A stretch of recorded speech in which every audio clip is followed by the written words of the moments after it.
Learn English through Stories S7 PDF. Adapted and modified by Kulwant Singh Sandhu. Contents: The Secret Garden, Chapter 6. There was someone crying. There was. The Secret Garden. Chapter 6. There was someone crying. There was. The next day, the rain poured down in torrents again, and when Mary looked out of her window, the moor was almost hidden by gray mist and cloud. There could be no going out today. "What do you do in your cottage when it rains like this?" she asked Martha. "Try to keep from under each other's feet mostly," Martha answered. There does seem a lot of us then. Mother's a good-tempered woman, but she gets fair moithered. The biggest ones goes out in Tich cow shed and plays there. Dickon, he doesn't mind Tich wet. He goes out just Th same as if Th sun was shinin'. He says he sees things on rainy days as doesn't show when it's fair weather. He once found a little fox cub half drowned in its hole, and he brought it home in Th bosom of his shirt to keep it warm. Its mother had been killed nearby, and Th hole was swum out, and Th rest o Th litter was dead. He's got it at home now. He found a half-drowned young crow another time, and he brought it home, too, and tamed it. It's named Soot because it's so black and it hops and flies about with him everywhere. The time had come when Mary had forgotten to resent Martha's familiar talk. She had even begun to find it interesting and to be sorry when she stopped or went away. The stories she had been told by her ayah when she lived in India had been quite unlike those Martha had to tell about the moorland cottage, which held 14 people who lived in 4 little rooms and never had quite enough to eat. The children seemed to tumble about and amuse themselves like a litter of rough, good-natured collie puppies. Mary was most attracted by the mother and Dickon. When Martha told stories of what mother said or did, they always sounded comfortable. "If I had a raven or a fox cub, I could play with it," said Mary. "But I have nothing." Martha looked perplexed. "Can tha knit?" she asked. "No," answered Mary. "Can tha sew?" "No." "Can tha read?" "Yes." "Then why doesn't tha read something, or learn a bit o' spellin'? Tha'sn't old enough to be learnin'. Thy book a good bit now." "I haven't any books," said Mary. "Those I have were left in India." "That's a pity," said Martha. "If Mrs. Medlock let thee go into Th library, there's thousands o' books there." Mary did not ask where the library was, because she was suddenly inspired by a new idea. She made up her mind to go and find it herself. She was not troubled about Mrs. Medlock. Mrs. Medlock seemed always to be in her comfortable housekeeper's sitting room downstairs.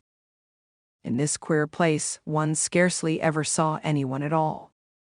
In fact, there was no one to see but the servants, and when their master was away, they lived a luxurious life below stairs, where there was a huge kitchen hung about with shining brass and pewter, and a large servants' hall, where there were 4 or 5 abundant meals eaten every day, and where a great deal of lively romping went on when Mrs. Medlock was out of the way.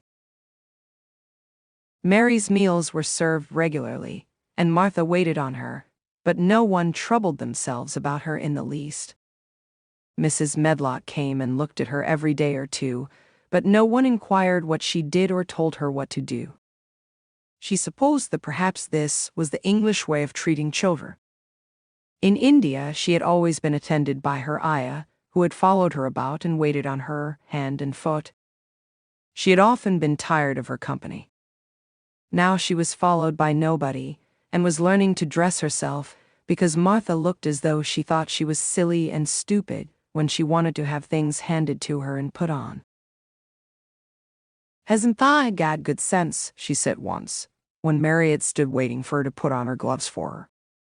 "Our Susan Ann is twice as sharp as thee, Ann, she's only 4-year-old. Sometimes tha looks fair soft in tich head." Mary had worn her contrary scowl for an hour after that, but it made her think several entirely new things. She stood at the window for about 10 minutes this morning, after Martha had swept up the hearth for the last time and gone downstairs.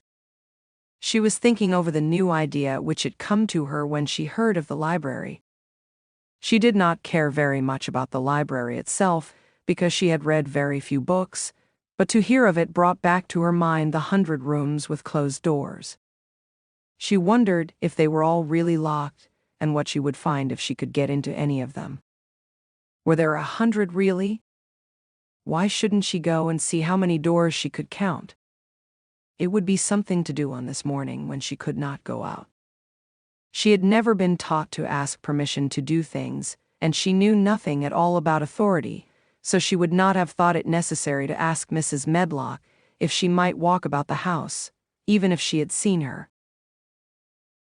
She opened the door of the room and went into the corridor, and then she began her wanderings. It was a long corridor, and it branched into other corridors, and it led her up short flights of steps which mounted to others again. There were doors, and there were pictures on the walls. Sometimes they were pictures of dark, curious landscapes, but oftenest they were portraits of men and women in queer, grand costumes made of satin and velvet. She found herself in one long gallery whose walls were covered with these portraits. She had never thought there could be so many in any house. She walked slowly down this place and stared at the faces which also seemed to stare at her. She felt as if they were wondering what a little girl from India was doing in their house. Some were pictures of children, little girls in thick satin frocks, which reached to their feet and stood out about them, and boys with puffed sleeves and lace collars and long hair, or with big ruffs around their necks. She always stopped to look at the children, and wonder what their names were, and where they had gone, and why they wore such odd clothes. There was a stiff, plain little girl, rather like herself. She wore a green brocade dress and held a green parrot on her finger. Her eyes had a sharp, curious look. "Where do you live now?" said Mary aloud to her. "I wish you were here." Surely no other little girl ever spent such a queer morning. It seemed as if there was no one in all the huge rambling house but her own small self, wandering about upstairs and down, through narrow passages and wide ones, where it seemed to her that no one but herself had ever walked. Since so many rooms had been built, people must have lived in them, but it all seemed so empty that she could not quite believe it true. It was not until she climbed to the second floor that she thought of turning the handle of a door. All the doors were shut, as Mrs. Medlock had said they were, but at last she put her hand on the handle of one of them and turned it. She was almost frightened for a moment when she felt that it turned without difficulty, and that when she pushed upon the door itself it slowly and heavily opened. It was a massive door and opened into a big bedroom. There were embroidered hangings on the wall, and inlaid furniture such as she had seen in India stood about the room. A broad window with leaded panes looked out upon the moor, and over the mantel was another portrait of the stiff, plain little girl who seemed to stare at her more curiously than ever. "Perhaps she slept here once," said Mary. "She stares at me so that she makes me feel queer." After that she opened more doors and more. She saw so many rooms that she became quite tired and began to think that there must be 100, though she had not counted them. In all of them there were old pictures or old tapestries, with strange scenes worked on them. There were curious pieces of furniture and curious ornaments in nearly all of them. In one room, which looked like a lady's sitting room, the hangings were all embroidered velvet, and in a cabinet were about 100 little elephants made of ivory. They were of different sizes, and some had their mahouts or palanquins on their backs. Some were much bigger than the others, and some were so tiny that they seemed only babies. Mary had seen carved ivory in India, and she knew all about elephants. She opened the door of the cabinet and stood on a footstool and played with these for quite a long time. When she got tired, she set the elephants in order and shut the door of the cabinet. In all her wanderings through the long corridors and the empty rooms, she had seen nothing alive. But in this room, she saw something. Just after she had closed the cabinet door, she heard a tiny rustling sound. It made her jump and look around at the sofa by the fireplace, from which it seemed to come. In the corner of the sofa there was a cushion, and in the velvet which covered it there was a hole, and out of the hole peeped a tiny head with a pair of tightened eyes in it. Mary crept softly across the room to look. The bright eyes belonged to a little gray mouse, and the mouse had eaten a hole into the cushion and made a comfortable nest there. 6 baby mice were cuddled up asleep near her.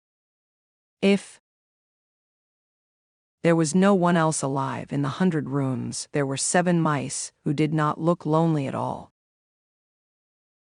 "If they wouldn't be so frightened, I would take them back with me," said Mary. She had wandered about long enough to feel too tired to wander any farther, and she turned back. 2 or 3 times she lost her way by turning down the wrong corridor, and was obliged to ramble up and down until she found the right one, but at last she reached her own floor again, though she was some distance from her own room, and did not know exactly where she was. "I believe I've taken a wrong turning again," she said, standing still at what seemed the end of a short passage with tapestry on the wall. "I don't know which way to go, how still everything is." It was while she was standing here, and just after she had said this, that the stillness was broken by a sound. It was another cry, but not quite like the one she had heard last night. It was only a short one, a fretful childish whine muffled by passing through walls. "It's nearer than it was," said Mary, her heart beating rather faster.